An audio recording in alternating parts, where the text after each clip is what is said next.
Mas então, hoje é uma live, a gente bateu um papo aqui com o Wesley, que é um grande amigo, né? Colega de escola, da infância aqui do Colegião. E o Wesley hoje, ele está nas Américas, né? Coordenando, né? Gerenciando equipes de pesquisa de medicamentos e vacinas. E nesse momento de pandemia, é bastante relevante a gente falar um pouquinho com ele. O Wesley estudou aqui no Colegião junto comigo, diversos outros colegas, um tempo muito bom. Nós fizemos estágio juntos no Banco do Nordeste. Depois o Wesley foi embora, estudou na USP em São Paulo, fez bioquímica pela USP, estagiou em diversos laboratórios de produção de medicamentos no Brasil, fez pós-graduação pela FGV de administração de empresas, e agora tem pouco tempo, foi transferido para os Estados Unidos, e lá ele coordena uma equipe de pesquisa de medicamentos e de vacinas pelo laboratório Sanofi, que é um laboratório francês, é uma multinacional, um dos maiores laboratórios do mundo, e ele vai falar um pouquinho com a gente, né, sua experiência de vida, não é só falar de medicamento e vacina, né, Wesley? Vamos falar de vida, vamos falar de esperança, vamos falar de coisa boa, né? Mas eu queria que você mesmo falasse um pouquinho sobre essa sua carreira, esse seu início, seus desafios e sua superação para chegar aí onde você está hoje, nesse trabalho tão importante para o mundo, para a nossa sociedade do mundo, né, que você também está nesse desafio aí de contribuir, né, para a gente encontrar soluções para a vida continuar mais leve. Conta para nós. Claro, deixa eu iniciar agradecendo, Reginaldo, pelo convite. Eu tinha planejado ir ao Brasil agora, em junho, julho, nesses dias. Você imagina, né? Eu chegar a Salinas, vindo do epicentro da epidemia, agora aqui na Flórida, onde eu moro, nós somos o estado em que tem recordes diários de novos casos de Covid, cerca de 15 mil casos dia. Então, certamente seria um pesadelo chegar aí, não seria recebido não, né? O pessoal que está vindo dessa área, ninguém quer Covid não. Mas agradeço. Parece que o áudio seu do Instagram está saindo, você podia baixar ele de novo aí? Do Instagram? O áudio do notebook. Não, do notebook não está saindo não, nada. Pode ir, está ouvindo? Tá bom. Tá bem. O pessoal aí que está nos acompanhando, como é que tá o áudio, tá beleza? E agradeço vocês aí, viu, por estar participando. Eu comecei assim meio apavorado que tinha dado uns probleminha técnicos, mas agradeço a participação de todos vocês que estão nos acompanhando aí pelo Instagram e pelo Facebook, beleza? Vamos lá, confirma pra gente se está saindo o áudio legal, beleza? Vamos lá, Wesley, pode continuar. Então, de alguma forma eu estou chegando aí a Salinas, né? Fazer um paralelo do que eu estaria aí, então você está proporcionando essa minha visita virtual, que nesses tempos de pandemia a gente faz visita virtual, interação mais remota. Então agradeço pelo convite e também é um prazer muito grande interagir aí com alguns amigos, colegas e os conterrâneos da minha cidade querida. Reginaldo, eu saí de Salinas em 94, né? Na época, para ser bem rápido, eu acho que as pessoas, todos nós precisamos de pais ou tutores que inicialmente sonham por nós. E minha mãe sonhava que eu estudasse numa escola boa. Ela, na realidade, sonhou até alto. Ela falou, eu quero que você estuda na USP. Vamos embora que é para você ir lá estudar. Já vai começar agora em março. E eu saí falando para todo mundo, olha, eu vou estudar na USP, eu saí de Salinas falando isso, né? Sem saber de que existia vestibular, essas coisas e tudo. Quando eu cheguei, ela falou, não, olha, eu fiquei sabendo que tinha uma provinha. E aí começou toda a minha história, que mudou um divisor de águas para mim, porque essa provinha nada mais é do que um dos maiores vestibulares, né, do Brasil. E aí eu tive que estudar bastante, porque eu também não tinha condição de pagar uma boa faculdade, ou uma faculdade na época. E aí eu entrei na faculdade, na Universidade de São Paulo, fiz bioquímica, farmácia e bioquímica, e depois disso eu entrei para fazer estágio na indústria farmacêutica, trabalhando em pesquisa, e nunca mais saí, peguei gosto por isso. E essa é um pouquinho da minha história que me fez chegar aqui hoje, gerente de projetos, estudos clínicos tanto em vacina como em medicamentos pela Sanofi. Eu vim para cá já tem 3 anos, fui transferido aqui para os Estados Unidos em abril de 2017. Ótimo. Ô Wesley, eu queria, aqui no Brasil, eu não sei se aí como é que funciona, mas aqui no Brasil a gente está vendo assim meio que uma guerra dos extremos, né? E muito uma guerra mais ideológica em relação à Covid, em relação ao uso de medicamento, em relação a ficar em casa, aquela confusão toda. Então, assim, pode você ver um extremo dizendo que você tem que ficar em casa, que a única forma é se prendendo, se privando, você não pode sair na rua, ninguém, aquele terror. Aí tem um outro extremo que fala, nada, isso é muito simples, tem um monte de medicamento que resolve o problema. Assim, na minha opinião, não é nenhuma coisa nem outra, né? Nem um exagero para um lado e nem o extremo. Eu acho que isso não é o bom do negócio. Como é que você enxerga isso? Como é que você enxerga vendo essa situação, trabalhando de dentro do problema, às vezes, como é que você vê que deve ser isso? Esses extremos, você acha que tá bem assim ou você acha que a gente tem que ter mais equilíbrio? Pois, de maneira geral, o que eu tenho visto até hoje na minha vida é que extremo não responde nada. Né? Na maior parte das vezes, a resposta não é extrema. Se ela for extrema, ela é muito simplista. E por ser simplista, ela é rápida e ela não contempla tudo. Muitas vezes é uma resposta que não é adequada.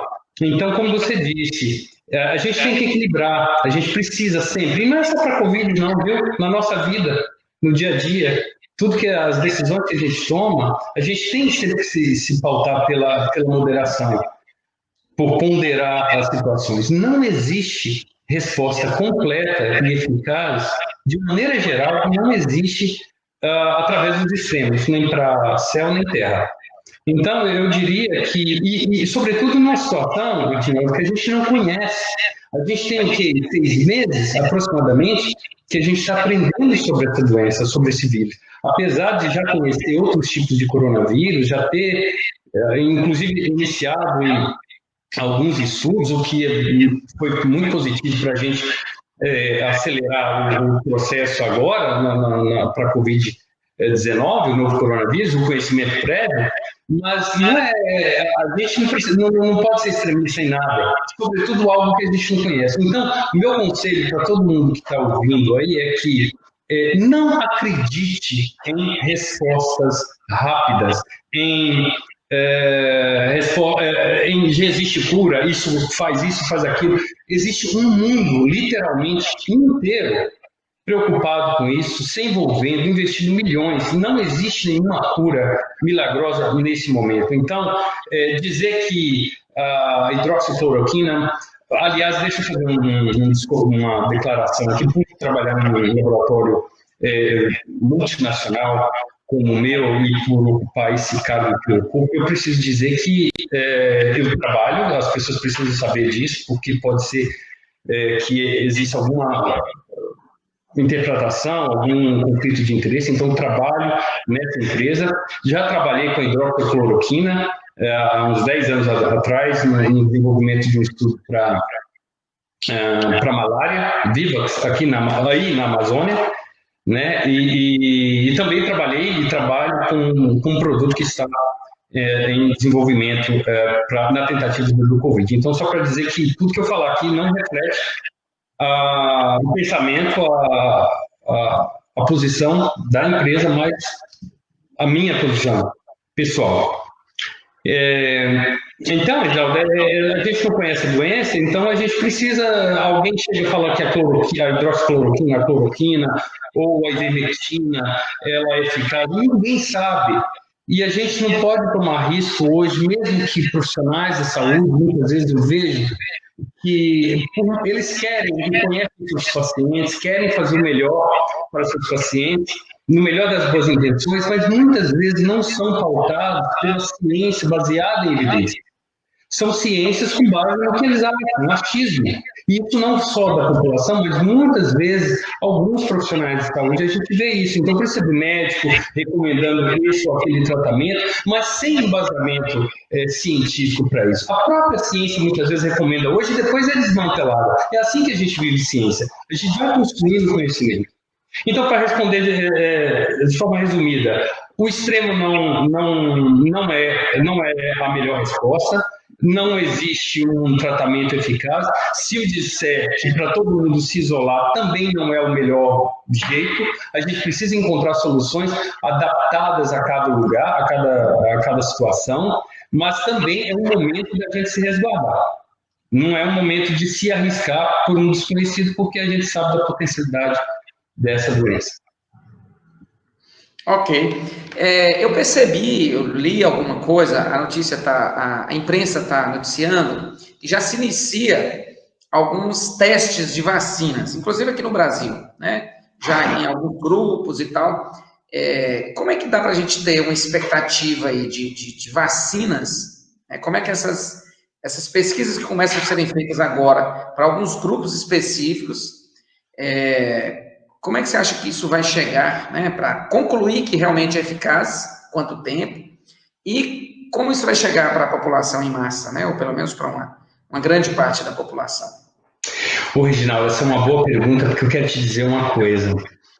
Lá em março, mais ou menos, todo mundo estava pessimista. Eu acredito que muitos de vocês viram e ouviram dizer que jamais a gente conseguiria desenvolver uma vacina. Eu mesmo, e as pessoas da ciência, a gente está não pessimista, mas com base no nosso conhecimento, e isso a gente está sendo desafiado também, todos nós, que a gente desenvolveria uma vacina em 6 meses, 7 meses, um ano e pouco, porque isso seria reduzir cerca de 10 vezes o tempo que a gente normalmente leva para desenvolver uma vacina. Ou seja, eu trabalhei na vacina da dengue, nós levamos 20 anos para trazer essa vacina da dengue para as prateleiras, disponível, 20 anos. Ou seja, a gente está falando em desenvolver. E a boa notícia é a seguinte, a gente está agora passando para uma fase que a gente chama fase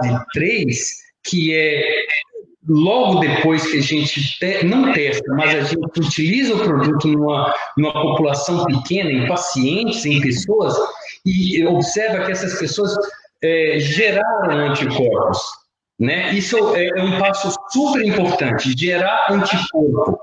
Sem isso, a gente sabe que a vacina é ativa, ou seja, ela consegue fazer com que o corpo, né, enganar o nosso corpo, porque o nosso corpo está pensando, vamos dizer assim, que é o vírus, mas não é um vírus, é algo inofensivo. Então, nós estamos conseguindo induzir o nosso sistema imunológico a produza esse negócio, isso aqui é algo perigoso.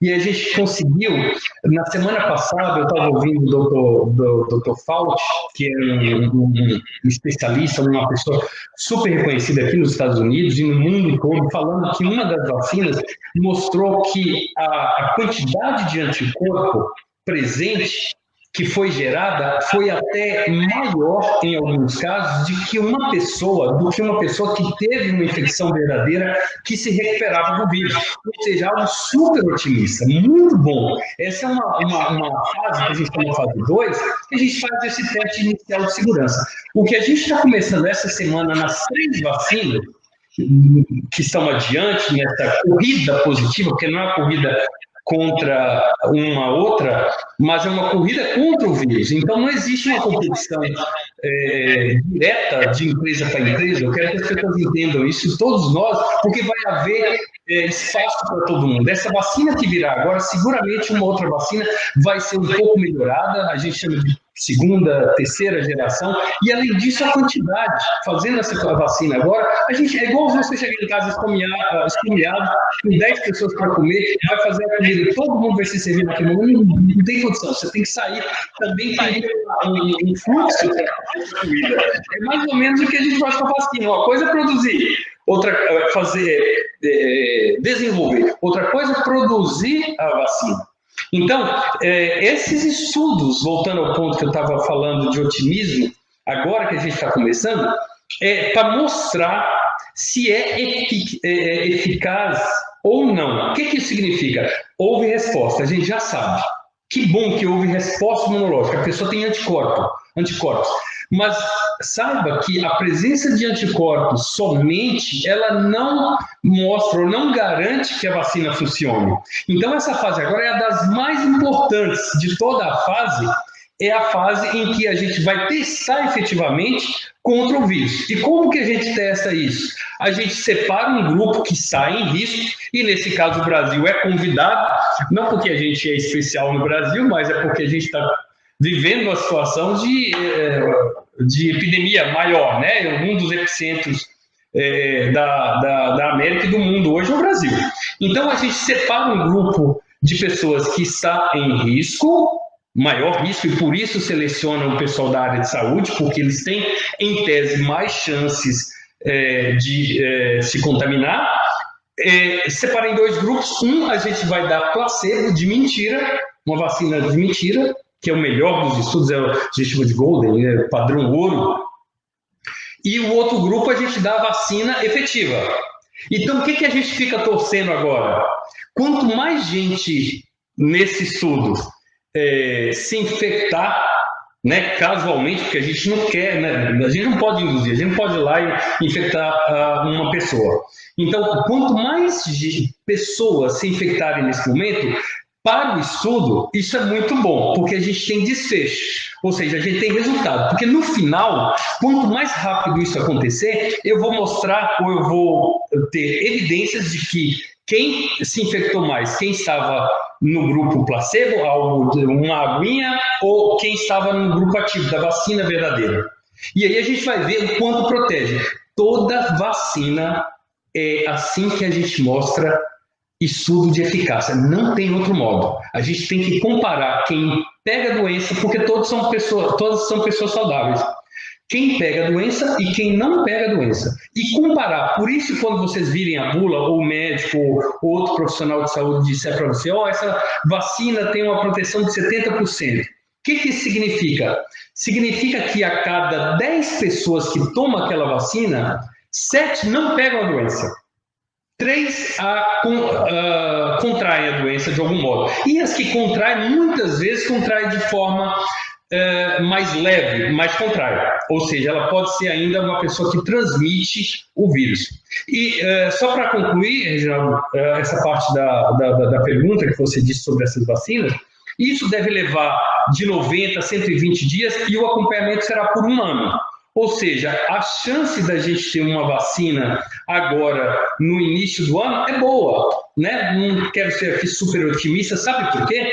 Porque esse pessoal que está produzindo essas vacinas, eles estão produzindo antes da hora. É como se fosse assim, você está tentando uma receita ali no seu fogão, antes dessa comida ficar pronta, você faz aquele panelaço de comida seguindo a mesma quantidade, a mesma receita, para que, se essa porção aqui der certo, você tem um caldeirão lá para servir para todo mundo. Agora, se isso não funcionar, o que vai acontecer? Toda essa produção é jogada fora. Então, as empresas e as pessoas envolvidas nessas vacinas estão produzindo de forma antecipada, em milhões de doses, sem mesmo saber se será eficaz ou não. Em tese, a gente tem boas perspectivas para uma vacina no início do ano que vem, mas não para todo mundo. E isso vai ser dividido, claro, primeiro para os profissionais de saúde, para as pessoas que estão mais envolvidas em riscos de contaminação. Não sei se respondi o que você queria. Respondeu. Então, eu estou sentindo esperançoso, estou ficando assim, mais confiante, mas assim, é óbvio que a prudência, cuidado, a prevenção, todas as limitações, a gente tem que cuidar, né, para não contaminar, não é? A gente não pode sair. Por mais que a gente crie essa esperança, a gente tem que continuar tendo todos os cuidados. Mas eu queria te fazer uma outra pergunta, que aqui, assim, eu pude acompanhar, e também através de notícias, estudos a nível mundial, nível Brasil, e localmente aqui mesmo, dentro da minha própria família, de amigos nossos, né? Nós estamos vivendo no mundo também uma crise muito grande de doenças emocionais, né, psicológicas, esse clima de terror causado pela doença, advindo do medo da própria doença, o medo de morrer, e advindo também da insegurança econômica, do desemprego, da falta de renda, todo tipo de medo que uma pandemia pode causar no mundo, né? E aqui a gente pode perceber, dentro da minha própria família, tem até uma tia sua, que você considera como tia, que relatou para mim, já uma pessoa de idade, começou a ter problemas, emagreceu 11 quilos, e começou a ir em vários médicos, buscando sintomas, buscando diagnóstico, e quando foi observar direito, era uma crise de pânico mesmo, de medo, de ansiedade, tal. E assim, aliado a isso, nós temos um outro problema, que é mundial, mas no Brasil é muito intenso, o uso de medicamentos vamos dizer, não receitados, pelo menos, a automedicação, vamos dizer assim. Então, bom, como você vê isso, como você vê que a gente, como é que a gente pode sair disso, né? E até para controlar também essa questão da automedicação nesse aspecto, né? Muita gente toma medicamento para dormir, para diminuir a ansiedade e tal, às vezes sem muito controle. Como é que você vê isso? Como é que a gente pode sair desse buraco negro, né? Do medo, do pânico em relação à pandemia, nos dois aspectos, na questão da doença e na questão da insegurança aí da vida, dos seus cuidados, da questão econômica. Difícil, né? Não, Reginaldo, eu tenho algumas ideias para compartilhar sobre isso. O que eu diria, assim, eu acho que a gente tem sido, a humanidade toda, quem diria isso, né? De uma vez, todos nós temos sido desafiados em tantos níveis, em todos os níveis. Olha, nós somos uma espécie genuinamente social, a gente gosta de se interagir, e veja só, hoje nós somos proibidos de nos interagir com pessoas que amamos, né? Pessoas que estão em condição, e todos sem condição de vulnerabilidade ou não, mas nós estamos privados desse sentido, nós estamos sendo desafiados com a nossa liberdade, nós não podemos sair mais do jeito que a gente saía, a gente está sendo desafiado com a forma de ganhar o pão, né? O trabalho, a gente está sendo desafiado também com a nossa, como você disse, com a coragem, até com a nossa humildade, Reginaldo, porque a própria ciência está se prostrando também. Nossa, a gente não sabe tudo. Muita gente, nós todos estamos sendo desafiados a isso. Desafiados a se interagir de outro modo, a se reinventar.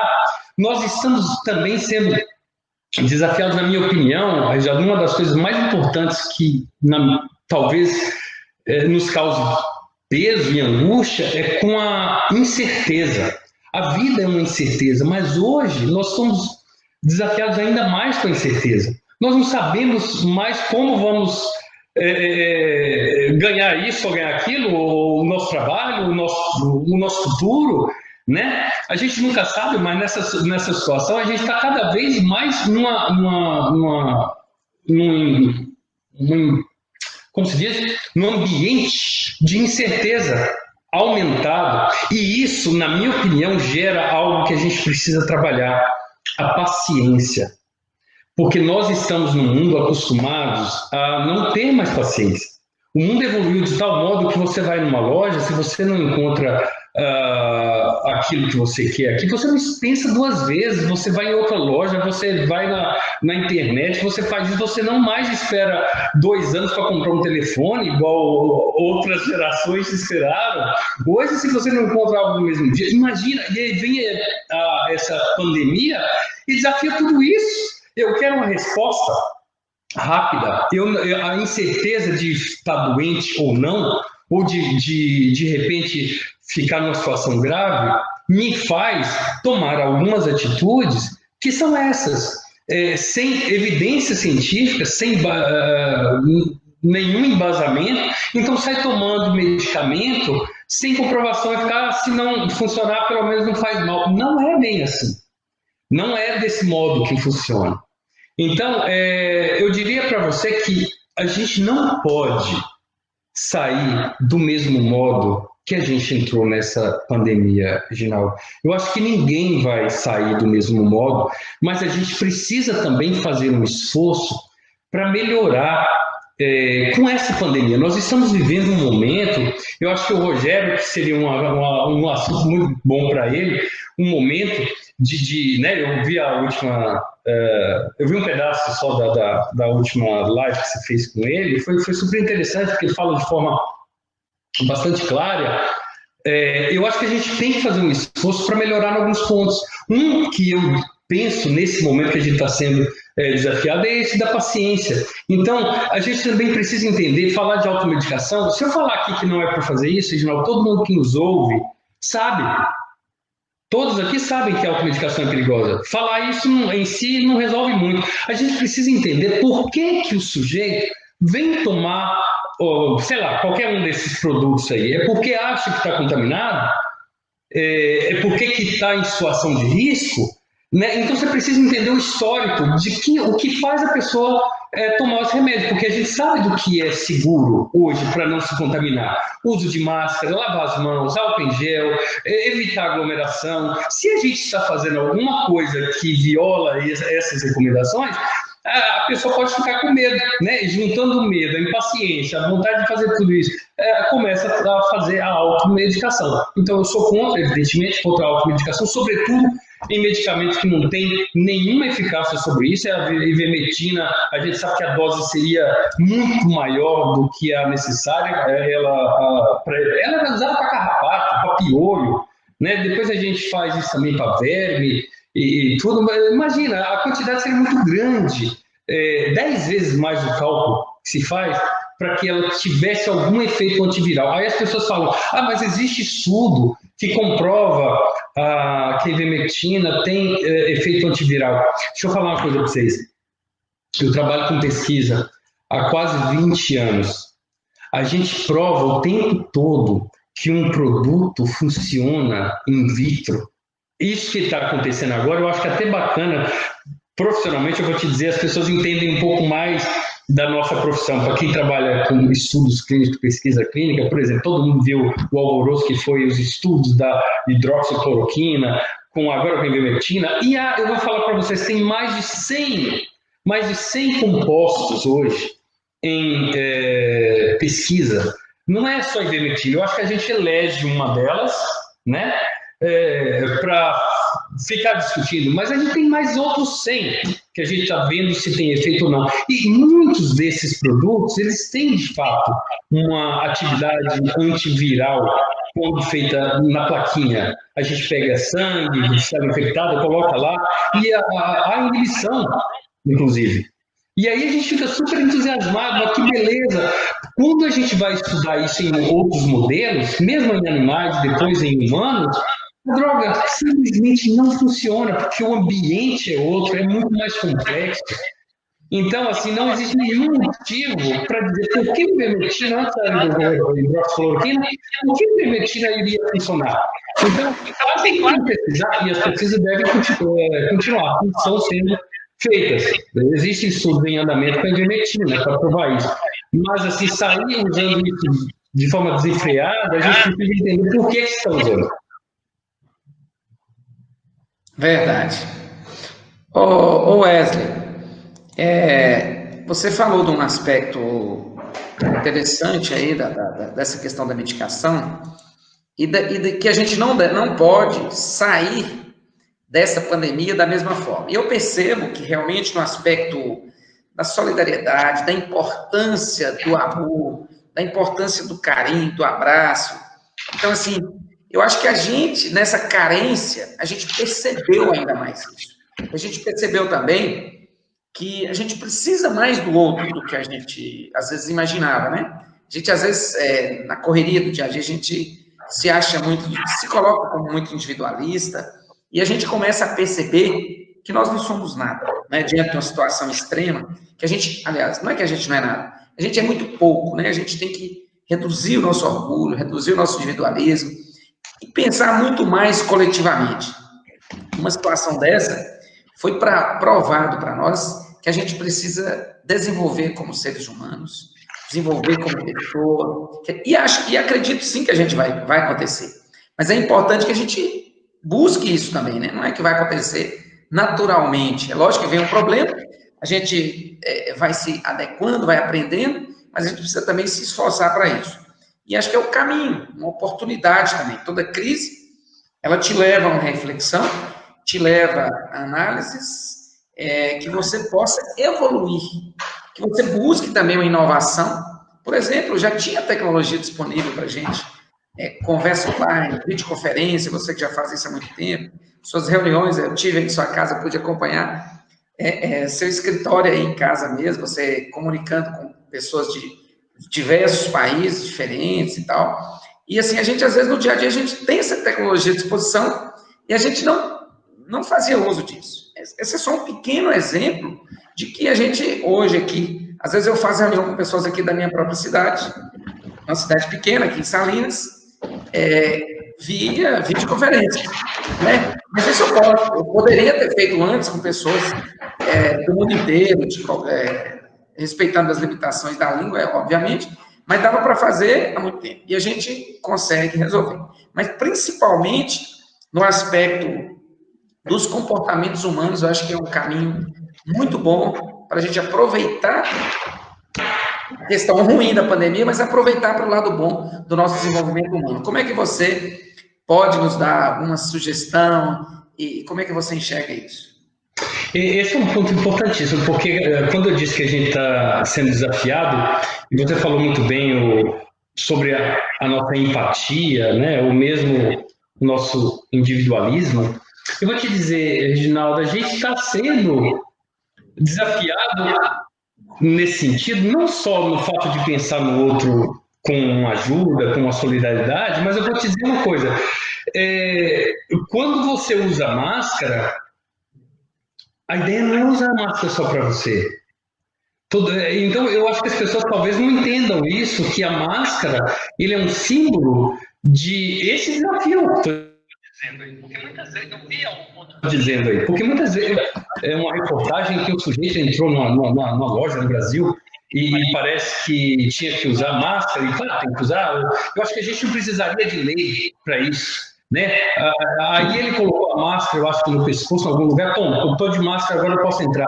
Então, numa evidência claríssima de que ele pensa somente individualmente. A máscara é para proteção do outro. Ajuda você também. Então, nesse sentido, a gente está, sim, sendo desafiado do ponto de vista para ser um pouco mais empático. E eu vou te dizer uma coisa, a solução passa por aí, Reginaldo. Eu vou, do ponto de vista, inclusive, técnico. Voltando agora para falar um pouquinho da vacina e ligando a esse ponto que você está dizendo da individualidade. Quando você tem uma doença, por exemplo, a artrite reumatoide ou a diabetes, se você toma ou não medicamento, basicamente, quem sofre as consequências é você, diretamente. Mas uma vacina não. Uma vacina ela é coletiva. Eu não posso vacinar uma pessoa com a ideia só de proteção individual. Uma vacina, ela funciona em bando. Então, é por isso que se aceita uma vacina com eficácia de cerca de 60%. Alguns podem ter estranhado. Nossa, a vacina não é 100%, uma vacina não... Né? A gente trabalha com vacina de 50%, não sei se todos sabem, mas a vacina da gripe do ano passado tinha uma eficácia de 50%. Então, mas como é que pode? O que acontece é que na proteção individual que a vacina dá em 50% dessas pessoas, como um todo, você acaba barrando o vírus. O vírus não se espalha. Então, o sujeito que está, por exemplo, numa família que teve um sujeito que não pode ser vacinado por algum motivo, né? Vamos pensar nessa situação porque não quer, essa pessoa ela vai ser protegida. Né? Mas, ao mesmo tempo, ela pode ser uma porta de entrada também daquele lugar. Né? Ela pode ser uma espécie de portão. Então, a vacina em si, a cura, a resolução disso, passa pelo coletivo, não só do ponto de vista de prevenção, da forma que a gente lida com isso, ajudando as pessoas, ajudando a economia, ajudando um ao outro a superar a crise do ponto de vista humanístico, do ponto de vista social, tecnicamente, também a gente, de agora, eu acho, Reginaldo, do ponto de vista técnico, a gente tem tanta melhora que eu vejo no futuro, né? Não só do ponto de vista individual, mas coletivo. Eu imagino que no futuro as pessoas vão dar um pouco mais de atenção às vacinas, que não seja para a Covid, inclusive. O que a gente observou nos últimos meses é que as pessoas correram para tomar vacina contra a gripe. O governo gastava dinheiros, né? Recursos enormes para fazer campanha, vá se vacinar. Enquanto hoje as pessoas estão vendo, nossa, eu não quero pegar uma gripe porque eu não quero me confundir com Covid, por exemplo, né? Então, posso estar numa situação pior, piorar a situação. Então, eu acho que no futuro, antigamente, não posso falar antigamente, porque isso agora é muito recente, mas se você estava com gripe, você não pensava duas vezes, você ia trabalhar, você se interagia normalmente, não pensava em se isolar. Eu imagino que muitos de nós, no futuro, vai ter um pouco mais de cuidado com a própria gripe, de não passar para o sujeito, porque sabe, também aprendeu que muitas pessoas morrem de gripe.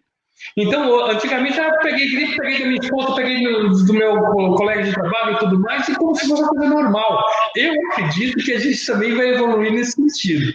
Então, o que eu tenho a dizer é que, querendo ou não, nós, como sociedade, estamos sendo desafiados em vários pontos, em vários sentidos, e esse da coletividade que você citou, eu acho que do ponto de vista técnico também, a gente vai diminuir um pouco aquele grupo anti-vacina e tudo, porque ou parar de ouvir isso, porque sabe que tem uma importância se vacinar, não só para você, mas para os seus próximos e para a sociedade como um todo.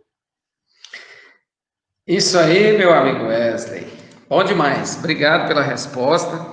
E queria agradecer o pessoal aqui, né, que está comentando, várias pessoas, inclusive Marlene Andréia Alcântara, nossa amiga, viu, Coca, você lembra dela? Demais. Parabéns, muito interessante, gosto demais dos dois grandes amigos. A Jane Mendes também colocou aqui. Concordo, o imediatismo tem se tornado termômetro de grandes conflitos internos, pessoais. Então, eu queria agradecer aí outras pessoas, o Chuca Ferreira, Chuquinha, nosso amigo, Cassinho, Érica e Josi, Áurea, e diversos outros aqui, que o negócio vai subindo aqui, Otávio, meu sobrinho, a Jaira, a Cleidmar, a Nádia Freitas, Leandro Chaves, Rúbia Santos, Rúbia que trabalhou na Crase, deve lembrar dela, está na Crase até hoje, viu, Ola? Aqui, Reginaldo, está falhando aqui. Alguns aqui, minha conexão falhou aqui, porque aqui eles têm um tal de robocall, são aqueles robôs que ficam fazendo ligação, e aí toda vez que liga aqui, falhou. Eu não peguei alguns nomes, não, mas sim, diversos outros amigos nossos aqui que entraram, entendeu? Que eu estava citando. Eu falei da Rúbia, a Rúbia lá da Crase, que te atendia lá, eu lembro disso. Ela trabalha na Crase até hoje, lá com a gente. E diversos outros amigos aqui que eu não vou dar 20 anos, mais 30 anos. Há quase uns 25 anos, ou 30 anos eu trabalho lá, eu acho, com vocês. A Rúbia trabalha com a gente lá desde 96. Tá até hoje, muito todo sorridente, alegre, ela aquele jeitinho carinhoso dela. E aí, Ula, Wesley, né? Vou chamar de Wesley. Ula é só daquela época assim, de mais intimidade.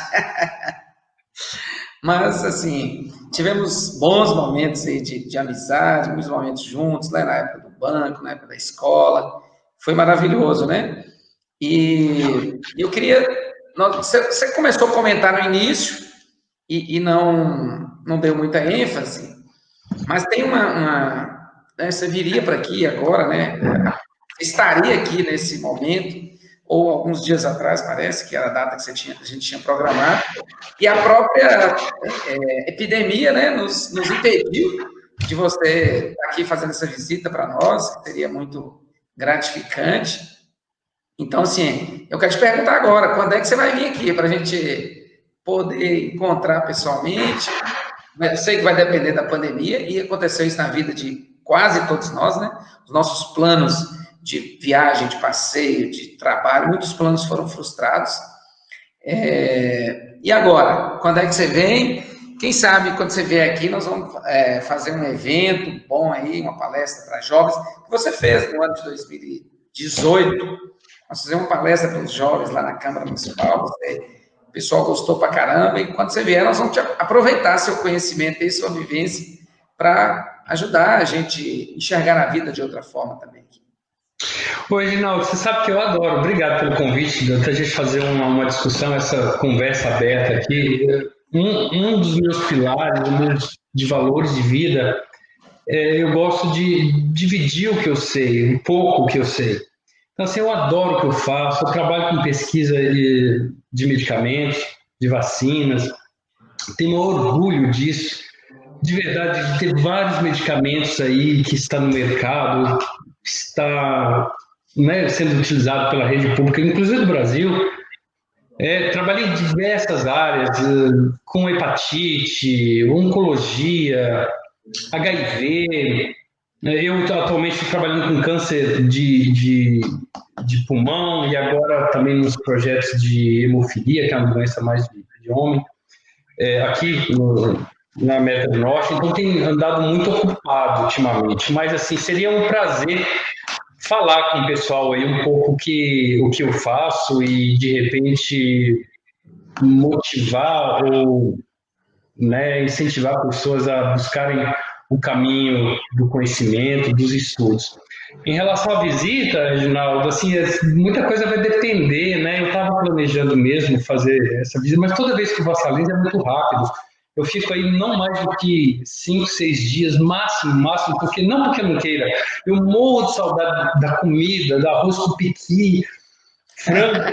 Quando eu morava, eu falava galinha caipira, mas depois eu aprendi, eu não sei porquê, agora eu não falo galinha caipira mais, é frango caipira, mas eu adoro galinha caipira, a comida daí, aquele quiabo, tudo, nossa, me dá água na boca voltar para Salinas, porque o sabor, ele tem uma relação com o ambiente, né? Ele tem uma relação com o local. Tem uma coisa que eu nunca esqueço de Salinas, sabe o que é? Eu acho que alguns vão até rir. Eu, quando era moleque, eu ia ali no mercado, todo sábado, eu não via a hora de chegar no sábado para comer aquela... Se fala, mania mesmo, não é? Eu não sei. Mania. Eu tenho a palavra certa para falar, mas na época eu falava mania. O tal da mania, que era aquele tijolo com requeijão. Nossa Senhora! Que vontade de comer aquilo. Tinha um senhor que vendia ali naquela porta principal de entrada ali do mercado. Então, muito saudade dessas comidas daí. Então, né, da próxima vez que passear aí, a gente faz um evento, faz alguma coisa. Chama mais gente também, né? Beleza. Wesley, o Nivaldo fez uma pergunta aqui. Quais são as características específicas desse vírus que dificultam tanto fazer uma vacina, já que as técnicas de produção são conhecidas? Vírus morto, parte de vírus e vírus adormecido, etc. Bom, eu não entendo, eu só li o que ele perguntou, não deu nem para complementar, viu? Nossa, Nivaldo, muito boa pergunta, porque isso me dá um gancho para falar uma coisa boa para vocês. Uma notícia boa, porque a gente sempre está falando de notícia, né? Que deu errado, que isso, aquilo. Mas a notícia boa é a seguinte, tentando responder a sua pergunta, é que, ao contrário do que a gente imagina, não. A vacina para esse vírus é muito mais fácil do que qualquer outra. Então, assim, hoje a comunidade científica já não fala se a gente vai conseguir uma vacina ou não. Pelo menos é unanimidade que a vacina vai sair, ninguém está questionando isso. Isso é muito bom. É diferente de você pegar um outro tipo de vírus em que você falar, meu Deus, será que a gente vai conseguir uma vacina para isso? E tem muitos anos aí, a gente sabe que existem doenças, que existem muitos anos que a gente faz uma pesquisa com vacina, ou tenta achar uma vacina e não consegue. Então, ele falou muito bem, existem várias técnicas, e isso me permite dizer que a técnica que está sendo utilizada para essas duas vacinas, a de Oxford e essa de uma empresa chinesa, elas utilizam um vírus vetor. O que significa isso? Eles pegam um vírus de um chimpanzé, que causa gripe em chimpanzé, mas é altamente imunogênico, causa reação imunológica no chimpanzé, mas não causa nada no ser humano. Pega esse vírus, essa capa, pega o material genético do vírus, do coronavírus, coloca aqui, aí ele sai os spikes, como é que fala em português? A coroa, né? Aquelas estaquinhas lá que dá o aspecto de coroa, que é aquilo lá que a gente está tentando atacar, porque é a chave de entrada na célula. Então, o que a gente está usando? Essa técnica também que ele disse, de vírus atenuado ou inativado, são técnicas importantes e estão sendo pesquisadas. Aliás, eu não disse para vocês, hoje temos mais de 160 vacinas candidatas. Vocês podem me ouvir? Podem me ouvir, não?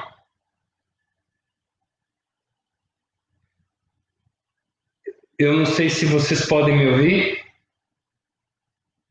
Eu estou sim, estamos ouvindo. Ah, tá bom. Então, ele disse, o Nivaldo disse que existem técnicas, por exemplo, de vírus inativado, que é aquele vírus que a gente acaba matando, ou um vírus atenuado, matando, ou seja, um vírus morto com tudo lá, a gente dá uma vacina e a pessoa tende a fazer uma resposta imunológica para ela. E também tem o vírus atenuado, que só sofreu um baque, uma porrada lá para ele ficar mais fraquinho e não causa doença. Então a gente tem diferentes técnicas hoje em desenvolvimento, várias delas, mas essas aí que ele disse, que o Nivaldo disse, em vacina atenuada, ou o próprio vírus como um todo, ou pedaços da proteína, essas vacinas são mais difíceis de gerar resposta imunológica, você precisa de uma quantidade muito maior, demora você atingir uma titulação. E resumindo a pergunta, na realidade, Nivaldo, o desenvolvimento da vacina para o coronavírus tem se mostrado um fator muito positivo, porque o vírus sofre pouca mutação, ele muda muito pouco, menos até do que se esperava há alguns meses atrás, o que é muito positivo. Ele muda pouco. E se muda pouco, a gente consegue fazer uma vacina para ele e ser eficaz e inativar, neutralizar esse tipo de vírus. Boa pergunta. Ô Wesley, o Alex Fabiano Miranda Almeida, irmão de Pedrinho, tá mandando um abração para você. Falando assim, Alex, um abraço, turma do Beco, Alex e família. Nunca esqueci, viu? Dessa turma do Beco. Nunca.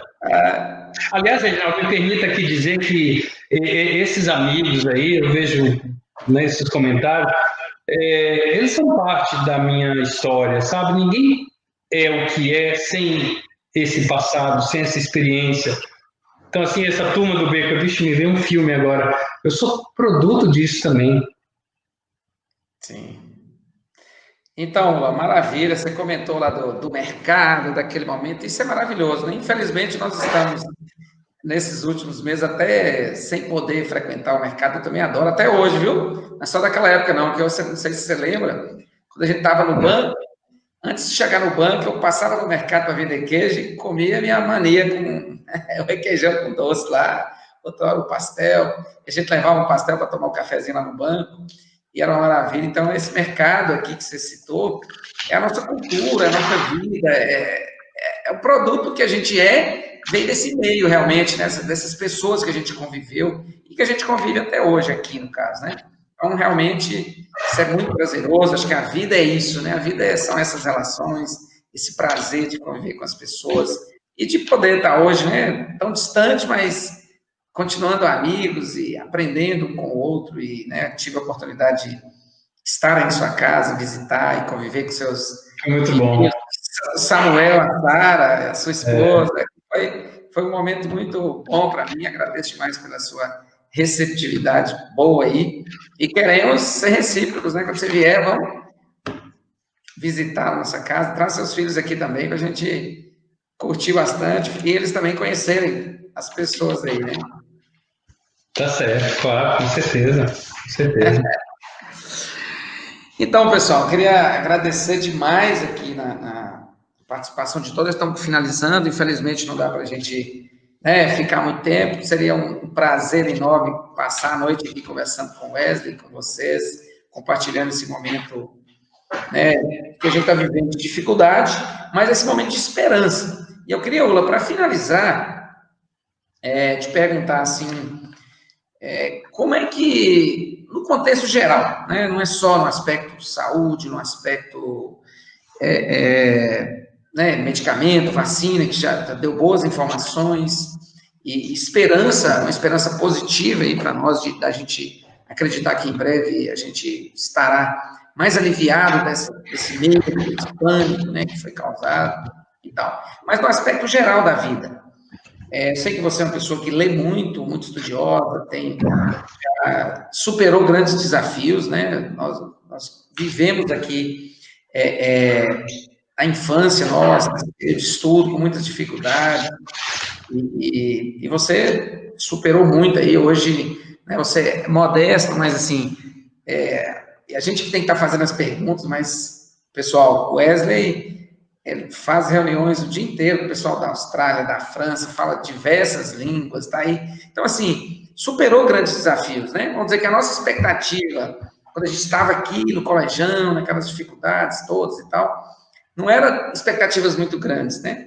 E você hoje, um cidadão que está no mundo, convivendo com grandes profissionais, e hoje cuidando de vidas, né?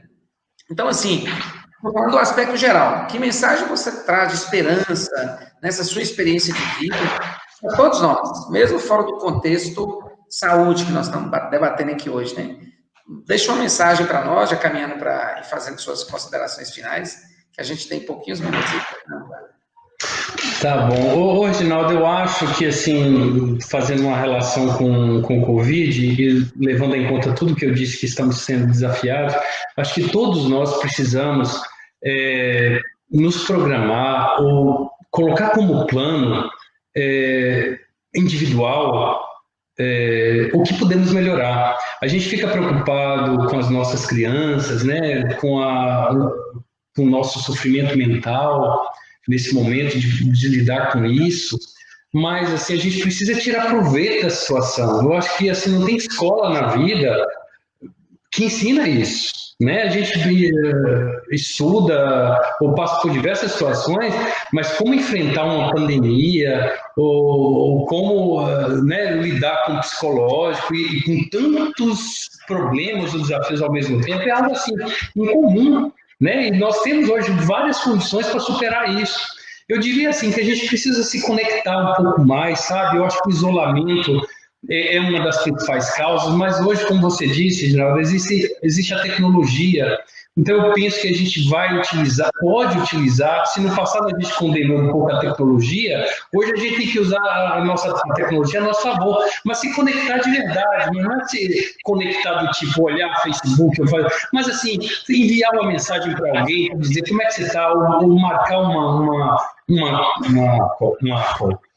um telefonema, alguma coisa nesse sentido, sabe? Isso é se conectar, é diferente de só ficar em rede social de forma mais supérflua. Então a gente pode utilizar isso. Eu acho, Reginaldo, que a gente tem uma chance ou uma oportunidade muito boa também o tempo todo a gente falava que não tinha tempo. Hoje você tem tempo para se dedicar, você tem tempo para arrumar suas coisas, o seu álbum de fotografia, de fazer um artesanato, de aprender a tocar música, de repente aprender algo, estudar algo que você sempre quis e não quis antes. Existe um monte de coisa hoje que a gente postergava e falava que não tinha tempo. Será que a gente vai precisar de outra pandemia para dizer eu preciso voltar ao tempo, né? Então, é a mensagem que eu digo. Tem um livro muito bacana, que de repente, se as pessoas quiserem ler, faz pelo menos a gente pensar nesse sentido, chama Escassez. É um livro que fala assim, que escassez e abundância, nenhum deles é bom, mas a gente precisa equilibrar. Por exemplo, a escassez nesse momento, a gente tem escassez de recurso, de dinheiro, por exemplo, pode acontecer. O que a escassez te faz?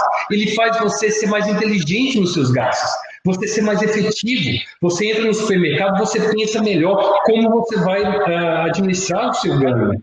A abundância, nós hoje temos uma abundância de tempo, de forma geral. Nós temos abundância de tempo. Só que a abundância de tempo, pasme, a gente acaba sendo infrutífero. A gente não consegue, pelo tempo que a gente tem, fazer o que a gente pode fazer. Então, ele fica brincando com essa ideia de ter escassez e abundância. Nem sempre um sujeito rico, um sujeito de posses, ele é um sujeito eficiente. Ele entra no supermercado, ele faz as piores compras possíveis. Por quê? Porque a abundância faz ele ser ineficiente nesse sentido. E o recurso que eu digo aqui não é só dinheiro, tempo, em todos os recursos da vida. Minha mensagem é: tente sair dessa pandemia um pouco melhor do que entrou, em todos os sentidos: espiritual, religioso, mental, psicológico, intelectual, social, o que pudesse ser feito, tirando proveito da tecnologia. Ô Wesley, eu quero aqui, tá finalizando o tempo aqui do Instagram, a gente vai finalizar no Facebook logo após, mas aqui eu preciso finalizar com o pessoal que está no Instagram. E pedir desculpa até porque no início aí nós tivemos dificuldade com o pessoal do Instagram, eles esperaram alguns minutos. Então, assim, agradecer demais, viu, Wesley, a sua participação aqui, e porque foi brilhante as suas palavras, o pessoal elogiou muito aqui. Obrigado. Deixou parabéns, todo mundo deixando parabéns para você aqui. Aí outro salinense muito competente. Então, assim, o pessoal tem deixado vários elogios, nossos amigos, quero agradecer todos vocês que participaram aí. A live do Instagram, porque ela corta em 1 hora, então está faltando só 5 segundos. Agradeço imensamente vocês aí que participaram com a gente. Nós vamos, Ola, dar uma continuidade aqui no Facebook, porque tem uma pergunta do Thiago. Eu não sei se ela não está encerrando já no Instagram. E aí, tem uma pergunta aqui do Thiago Evert. Não sei se você lembra dele, ele é irmão da Miriam, meu colega. Lembra do Thiago, né? Thiago Evert Ribeiro. Oi? Você consegue me ouvir? Estou te ouvindo. Então, o Thiago perguntou assim, ó, você lembrou do mercado? Então, não podemos deixar de falar dos agricultores familiares, porque o Thiago hoje ele é o gerente regional da Emater aqui, então ele cuida dessa área do agricultor familiar e tal. Ele pediu para você fazer, não sei se você consegue perceber aí nos Estados Unidos, pediu para você faça um paralelo do agricultor familiar do Brasil e do agricultor familiar dos Estados Unidos. E os desafios desse período de pandemia para este público. Mandou um abraço para você. Nossa, Thiago, eu gostaria muito de ter um pouco mais de conhecimento para falar da agricultura familiar aqui, mas o que eu percebo aqui, Thiago, é assim, é tudo dominado pelas grandes redes, sabe? A gente não tem muito uma visão dessa agricultura familiar. Você vai nessas grandes redes de supermercados, ou pelo menos aqui, na minha região, e onde eu conheço, das cidades americanas, a gente não vê muito essa ideia de agricultura familiar. Na minha cidade em especial, porque eu moro assim, no subúrbio de Orlando, então a gente tem umas feirinhas que a gente vê o pessoal também traz seus produtos, ali vem artesanato, plantação, produtos mesmo, hortaliços e coisas assim, que tem uma feirinha aos sábados. Uma vez eu estive lá, eu e a minha família estive lá uma vez, mas assim, a gente vive uma correria tão grande aqui, a gente não foi ainda não. Nas pequenas cidades, assim, a gente percebe que existe esse comércio de agricultura, de artesanato familiar, eles promovem esse tipo de evento nos finais de semana, é muito bom, mas isso é tudo que eu posso te dizer, eu não conheço muito bem a atividade, eu sei que eles vivem disso. Beleza, Wesley. Acho que tá me ouvindo aí, né? Tô ouvindo. Então, pessoal, agradecer a Priscila, que chegou aqui agora, gente. Então, quero agradecer imensamente, novamente, aqui agora, diretamente para o pessoal do Facebook. Agradecer muito ao pessoal que nos acompanhou. E, Wesley, agradecer você, nós te aguardamos aqui, que em breve você possa vir aqui nos visitar e para a gente ter bons momentos juntos aí comigo e com outros seus vários amigos aqui, né, da cidade de Salinas, que eu tenho certeza que você realmente faz um esforço, sua família é de outra região do Brasil, sua esposa, né? Então, às vezes, você tem que dividir esse tempo, né, ficar um pouco lá com ela, deixa ela lá e vem aqui rapidinho e tal. É isso mesmo. No Brasil, você nunca deixou de frequentar aqui, né? Praticamente todos os anos você vem aqui visitar e tal. Então, assim, queremos te receber em breve aí para a gente curtir bons momentos juntos aí. Obrigado, Reginaldo, pela oportunidade. Foi um prazer muito grande falar com você e com todos aí de Salinas, meu conterrâneo. Saibam vocês que eu nunca esqueço da minha cidade, tenho o maior orgulho disso. Sempre falo aqui, quando eu me apresento, quando eu falo que sou brasileiro, eu falo que eu sou de Salinas. É brasileiro e de Salinas, uma cidade pequena do interior, capital mundial da cachaça. É isso aí, meu amigo. Valeu, muito obrigado. E obrigado a todos aí que nos acompanharam na rede social. Um abraço. Valeu. Obrigado. Valeu.